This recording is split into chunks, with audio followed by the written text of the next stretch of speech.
Sometimes the only way to stop drowning is to learn how to breathe underwater. Lenora had always been good with numbers. Not the kind of good that gets you scholarships or corner offices. The quiet kind. The kind that keeps the lights on when everyone else has given up counting. She could look at a ledger and feel it the way other people feel weather. A low-pressure system moving in, something off in the columns before she even ran the totals. Her stepfather used to call it her one useful quality. He said it like it was an insult. She took it like a fact. She was 26 when he sold her. Not in those words, of course. Victor Alderman didn't do anything so blunt. He called it an arrangement, a debt settlement. He sat across from her at the kitchen table in their apartment in East Vancouver. The one with the water stain on the ceiling shaped like a boot. The one she'd been paying half the rent on since she was 19, and he told her that a man named Ronan Mayle was coming to collect on a sum that Victor could not repay, and that Lenora would be going with him instead. She remembered staring at the water stain. She didn't cry. She'd spent most of her childhood crying, and it had never changed anything, so she'd trained herself out of it somewhere around age 14. She just sat there and thought, he's been building to this for years. She just hadn't seen the shape of it until now. How much? She asked. Victor blinked. It wasn't the reaction he'd expected. How much is the debt? She said. That doesn't matter. It matters to me, he told her. It was less than she'd thought. 80,000, which felt almost insulting. The price of a used car. The price of a year of tuition she'd never gotten. She nodded once and stood up from the table and went to her room and started packing the things that were actually hers. Not much. A duffel bag worth. Victor didn't follow her. She hadn't expected him to. The man who came the next morning wasn't Ronan Mayle. It was two men in a grey SUV who didn't introduce themselves and didn't speak during the 40-minute drive out of the city and up into the hills north of Whistler, where the trees got dense enough that the sky disappeared, and the road turned to private gravel. Lenora watched the kilometer markers and counted turns. Old habit. She liked knowing where she was, even when she had no idea where she was going. The house, when they reached it, was not what she'd imagined. She'd been picturing something gothic, something cinematic, a compound with gates and guard towers and men with rifles silhouetted against a pale sky. Instead, it was a large, low-built property that looked like it had been designed by someone with extremely good taste and a deep distrust of ostentation. Stone and dark timber, a covered porch, birch trees that had been left to grow where they wanted. It looked more than anything like a place someone actually lived. She was shown inside by a woman named Mrs. Hargreave, who was 60 or thereabouts, and had the bearing of someone who had survived a great deal by refusing to acknowledge it. Mrs. Hargreave showed her a room, clean, plain, with a window that faced the forest, and told her that Mr. Mayle would see her in the morning, and that dinner would be at 7 if she was hungry, and that the Wi-Fi password was written on a card in the desk drawer. "That's it?" Lenora said. "For tonight," Mrs. Hargreave said, and left. Lenora sat on the edge of the bed and looked at her hands for a while. Then she got up and opened the desk drawer. The Wi-Fi password was there, written in neat block letters on an index card. She connected her phone and spent the next 2 hours researching Ronan Mayle. What she found was not a lot, and that itself was information. A man that powerful who appeared that rarely in public records had worked very hard to stay invisible. There were traces. A numbered company registered in the Cayman Islands, a charitable foundation in his mother's name that funded music programs in Halifax public schools, 2 references in archived news articles from 2019 that named him only as a private investor. He was 41. He had no criminal record, which she understood immediately meant nothing. He owned this property under a shell company. He had a younger sister who lived in Montreal and appeared to run a florist shop with no connection to anything. At 7 she went down to dinner because she was hungry and because sitting in the room seemed like a waste of energy. The dining room was empty except for a place set at one end of the table. She sat and ate roast chicken and something green she couldn't identify and drank water and watched the forest through the tall windows until it got too dark to see anything. She slept without dreaming, which surprised her. She'd expected her body to register the fear properly, to give her nightmares or insomnia, or at least a racing heart. Instead, she slept like she was exhausted, which she was, though not from today specifically. She was exhausted from years before today. This, somehow, felt like the first honest thing that had happened to her in a long time. Ronan Mayle was already in the room when she came downstairs in the morning. He was standing at the window with a coffee cup, looking out at the property, and he didn't turn around immediately when she came in.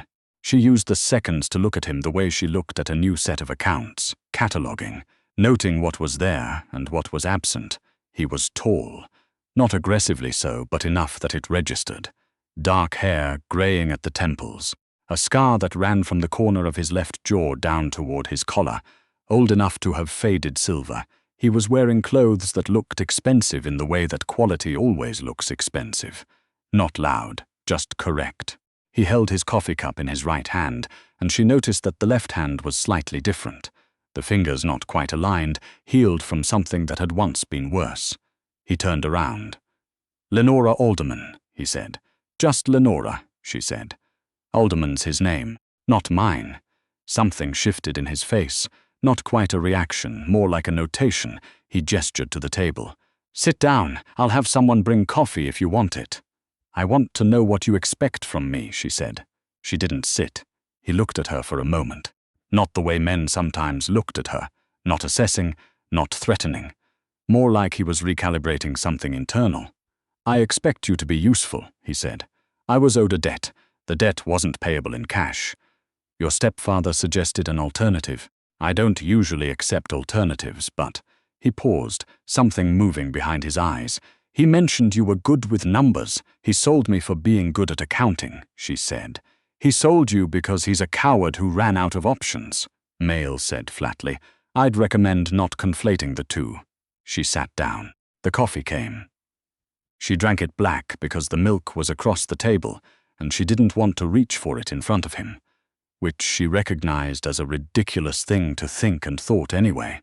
He sat across from her with his own cup and told her what he wanted with the economy of someone who had learned long ago that extra words were a liability.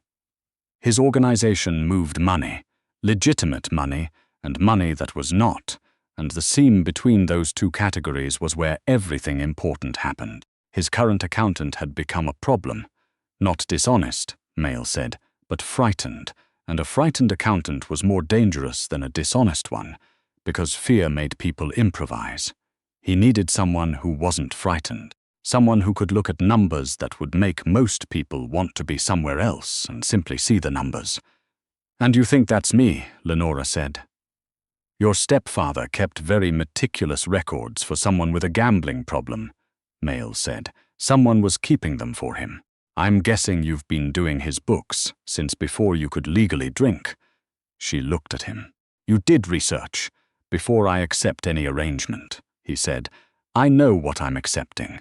There was something almost insulting about it, the idea that she'd been assessed, catalogued, deemed adequate, and she felt the anger move through her and then subside, because the alternative was to be here without him having thought about it at all, and that seemed worse. "I want to see what I'd be working with," she said, "before I agree to anything." "You're not in a position to agree or decline," Mayle said, but he said it without heat, more like a man stating a physical law. "I understand that," she said. "I'm telling you anyway." The silence stretched out. The forest outside was very still. Somewhere deeper in the house, something mechanical clicked and settled. "Fine," Mayle said. He showed her the books that afternoon. Not a man who trusted easily, but a man who trusted systems, and once he'd decided she was part of the system, access followed logically. She sat at a long table in a room that looked like a library, and he had a younger man named Torrey bring her files, printed and digital both. The printed ones told her he preferred to have physical records, which suggested someone who'd been burned by digital vulnerability at some point. The digital ones showed her the shape of the operation, the layering, the shell structures nested inside each other like a set of Russian dolls, each one deniable from the outside. She worked for 4 hours without stopping. When she looked up, Mayle was standing in the doorway. She didn't know how long he'd been there. There's a discrepancy in the Q3 transit figures, she said. Whoever set up this routing was good, but they got lazy on the sub-accounts. You've got a pattern that any CRA audit would flag in under 20 minutes. He was quiet for a moment. Tori told me it was clean. Tori was looking at the right numbers wrong, she said. You want me to fix it or just show you? Fix it, he said. She did. It took another 2 hours and she ate the sandwich misses. Hargreave brought her without tasting it, running the restructure in her head first, and then on paper, and then in the system, checking it 3 times before she was satisfied. When she was done, she pushed the chair back and looked at the ceiling and felt, for the first time in as long as she could remember, like she had done something that was hers. The weeks that followed had a shape she hadn't expected. Not captivity, not exactly. She wasn't locked in. She had the run of the property, which was substantial. She could walk the trails through the birch trees for an hour before breakfast if she wanted, which she did most mornings, because the silence was clean in a way the silence at home had never been. The home she'd grown up in had been quiet in the way that a thing is quiet when it's bracing for impact. This was different. She worked. That was the center of it. She worked 6, sometimes 7 hours a day on mails accounts, and she was good at it. And being good at something in a context where the goodness actually mattered was, she discovered, a thing she had been hungry for without knowing she was hungry. Mail was present, but not intrusive. He came into the library most days to check progress, and their conversations were brief and almost entirely professional, and she found she preferred it that way. He didn't perform warmth. He didn't pretend. When he said something was good, it was because it was good, and when it wasn't, he said so without elaboration. And she appreciated the directness in the way you appreciate something that costs you something. There was one evening, about 3 weeks in, when she stayed too late at the table, and he came in to find her still there, and she was embarrassed in a way she couldn't explain, like she'd been caught wanting something. "You can stop for the night," he said. "I know," she said. "I'm almost done." He didn't leave. He pulled out the chair across from her and sat down, which he almost never did, and she kept working because stopping felt more awkward than continuing. "Why didn't you leave?" he said after a while. Not a question, really. More like something he'd been turning over. "When your stepfather told you, you had a night. You could have left." She looked up at him. He was watching her with a particular quality of attention that she'd come to understand was simply how he looked at things. Complete, undefended, not performing anything. "Where would I have gone?" she said. "Anywhere." "Anywhere is expensive," she said, "and I didn't know who was coming or what they wanted. Running blind into a Canadian winter seemed like a worse option than waiting to find out." She paused. "I'm also very tired. I've been out running things for a long time. I wanted to see what would happen if I just stood still." He didn't say anything to that, but something in the room felt different after she said it, like a pressure equalizing. She understood more about him in time than she expected to. Not from anything he said directly. Mail communicated obliquely, in incomplete sentences, in what he chose not to answer, but from the work. The work told her everything. The Halifax Foundation for the music programs was real, not a front. He funded it from a personal account, not an organizational one, which meant it wasn't deductible, and he wasn't doing it for the tax benefit. There was a monthly transfer to a woman in Calgary whose last name matched his. A sister, probably, though not the one in Montreal.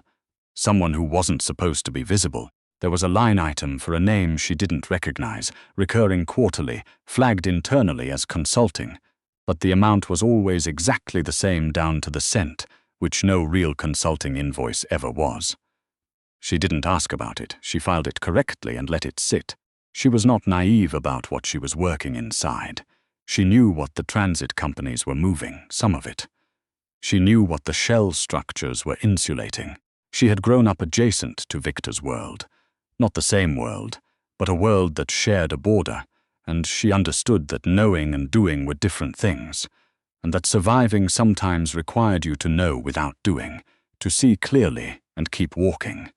But she also knew that there was a line. She knew where hers was. The first time she found something wrong, not an audit risk, but actually wrong. Money that didn't track back to any source she could legitimately account for. Moving in a pattern that felt new and separate from Mail's established structures.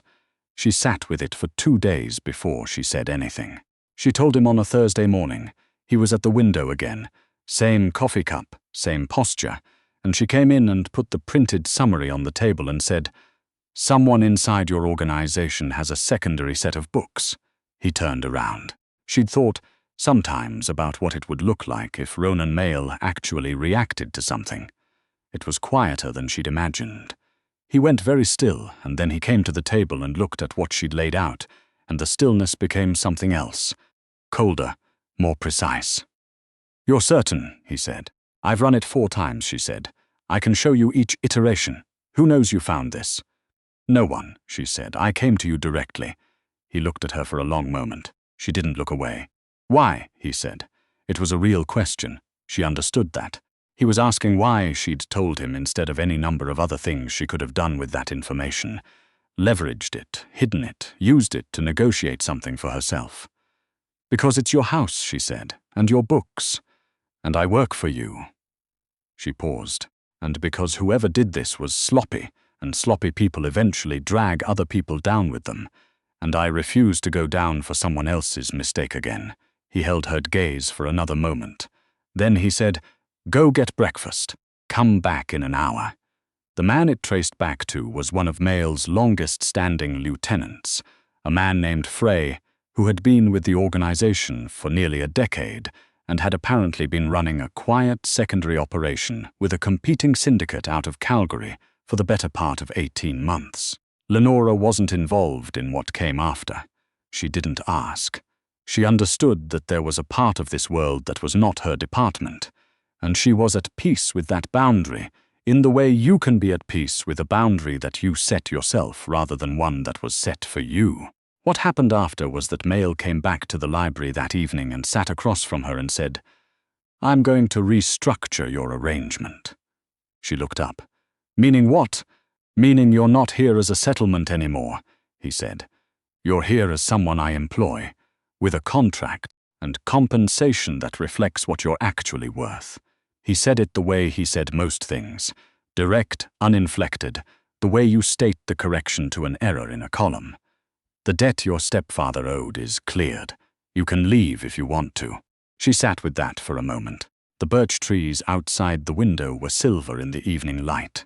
She had walked among them that morning and noticed that some of them had grown so close together their bark had started to fuse, 2 trees becoming one thing at the base. "I don't want to leave," she said. Something moved in his face. She was starting to be able to read the small movements. "Then we should discuss terms," he said. "We should," she said. The terms took 3 evenings, not because they were complicated. Lenora was faster at that kind of thing than almost anyone, but because neither of them was in a hurry, and the evenings had taken on a quality she hadn't expected, a feeling of being somewhere she was allowed to exist without defending herself. She had not had that in a long time. She was in no rush to stop having it. Victor Alderman, she learned 6 months later, had tried to run a similar arrangement with another creditor, and it had not resolved the way this one had. She heard about it from Tori, who mentioned it without effect, the way you mention weather. Victor had lost the apartment. He was in Calgary now, or possibly Edmonton, and whatever remained of his life was smaller than it had been. She did not feel the satisfaction she'd expected. She felt something closer to nothing, which turned out to be its own kind of release, the recognition that she had spent so much energy for so long being angry at a man who turned out not to be worth the architecture of the feeling. He was not a villain in her story anymore. He was barely a footnote. The night she heard about Victor, she told Mail over dinner, because they ate dinner together most evenings now, and he listened without interrupting, and when she was done, he said, "Are you all right?" "I'm fine," she said. "I'm better than fine." She looked at him across the table. "I think I'm just realizing that I've been braced for the impact of my own life for so long that I forgot to notice when the ground got solid." He looked at her in the way he had that was not quite a look but a presence, an attention. "It's solid," he said. She believed him, not because he'd promised her anything, Ronan Mayle didn't make promises, she'd learned, he made calculations, and he only stated outcomes he was already certain of. She believed him because she had read his books down to the last decimal point, and she knew the way he weighted things, and she knew what it meant when he put something in the permanent column. There was a morning, almost a year after she'd arrived, when she was walking in the birch trees before breakfast, and she stopped in a spot where the light came through at an angle and turned everything pale gold, and she stood there for a long time not moving, just letting the light happen. She had been good at surviving. She had not expected to be good at this, at stillness, at having somewhere to stand. She turned the thought over the way she turned numbers over, looking for the error, the flaw in the calculation. She couldn't find one. When she came back inside, Mayle was already at the table with his coffee, reading something.